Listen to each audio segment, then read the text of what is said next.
Chapter 8. Backstage, Wiglaf sat down. He shoved the little helmet on his head. I wish I wasn't leaving. I will miss you, Angus. That good double for me. That goes double for me. Angus stepped into his lavender gown. Button me up, will you? Wiglaf had just started on the buttons when Erica ran in. She was carrying in a big box. Here, Wiggy, she said, it's my new suit of armor. I won't need it where I'm going. You can wear it in the play. Wiglaf smiled. Thanks, Erica. He began putting on the silvery armor. Erica pulled the peasant tunic on over her head. I can't believe I'm leaving. My snotty cousin Bratilda goes to Princess Prep. I will hate it there. Wiglaf put on the new Lancelot helmet. It was shiny silver. Its plumb stood up straight. He tried out the visor, opening and closing it over his face. You look like a proper knight now, Wiglaf, said Angus. Wiglaf watched as his friend put on his blonde curly wig and set the crown on top of it. Poor Angus, he looked like he was going to be sick. Oh, Angus, said Lady Lobelia, rushing over to him. You make a perfectly lovely princess. I don't think so, boomed the louder voice. Wiglaf turned to see a frowning woman in a large lavender gown, very much like the one Angus was wearing. She had long blonde curls, too. Mom, exclaimed Angus, you are here. And in the nick of time, from the looks of things, said Turnipia, you're not good on stage in that costume. And Uncle Mordred said he didn't invite you. Angus told her. He didn't, said Tunipia. I heard about it from a peasant on Huntman's Path this morning. Of course, I came right over. She eyed her son. Now, lose the costume, mister. Angus grinned. I'm so happy you came, Mom. I suppose this is your idea of a little joke, Lobelia. Tunipia said, glaring at her sister. Were you trying to make fun of me? Of course not, Tunipia, cried Lobelia. Angus is one of the leads. He plays the princess. Not going to happen, said Tunipia.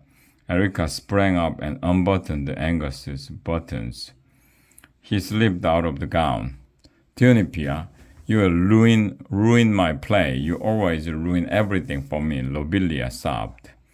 There's no time for anyone else to learn the part. The parents are here. The show must go on. Come on, Angus, said Turnipia. Let's go find some seats. This ought to be good. She grabbed Angus' hand and whisked him up. The show must go on, Lady Lobelia said. But how? How?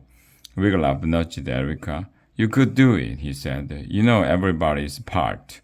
And suddenly, an idea popped into Wiglaf's head. Erica, what if you show your parents what a natural you are at being a princess? Who knows?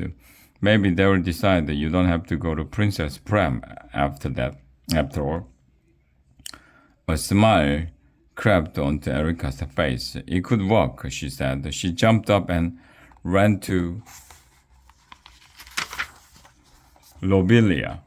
I'll be the princess, she offered. She tore off her peasant garb and began putting on the lavender gown. Wiglaf was happy to see Erica looking so hopeful, and Angus didn't have to be the princess. Now, if only he could think of a way for Mordred to let him stay at DSA, everything would be great.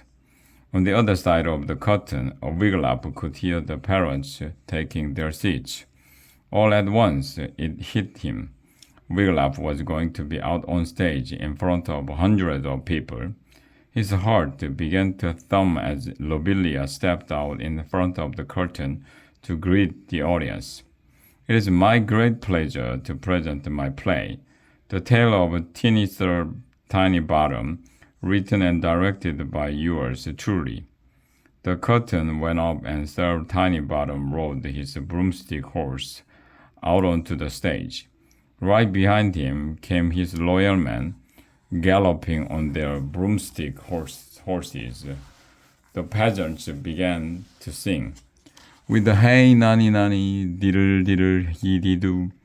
It wasn't long before Sir Tiny Bottom and his loyal men were standing outside the cave where the dragon was holding the princess prisoner.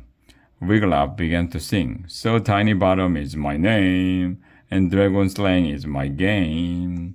Come out now, dragon, from your cave. I'm teeny weeny, teeny, yes, but very brave." "That's me, boy," Fergus called out proudly for all to hear. Wiglaf turned red, but part of him felt happy as well. The knight's loyal men sang the refrain, He is teeny yet, but very brave." This was the cue for the four Marley brothers in their bright green dragon costume to appear. But where were they? Wiglaf cleared his throat and sang the last two lines of his song, louder this time. "Come out now, dragon, from your cave. I'm teeny, yes, but very brave." Still no dragon. Then Wiglaf heard the shuffling feet behind him. Phew!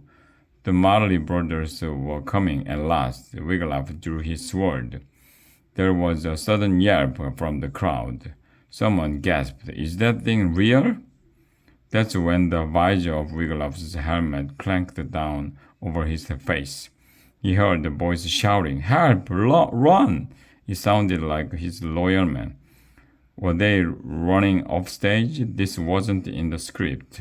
What was going on? Wiglaf pushed up his visor and turned around. His eyes grew wide. He saw a green head attached to a long neck and a green, scaly body. He saw a pink, forked tongue and sharp white fangs. He saw yellow eyes with cherry red centers. This was no dragon costume. "Blazing King Ken's breeches," cried Wiglaf. "It was warm."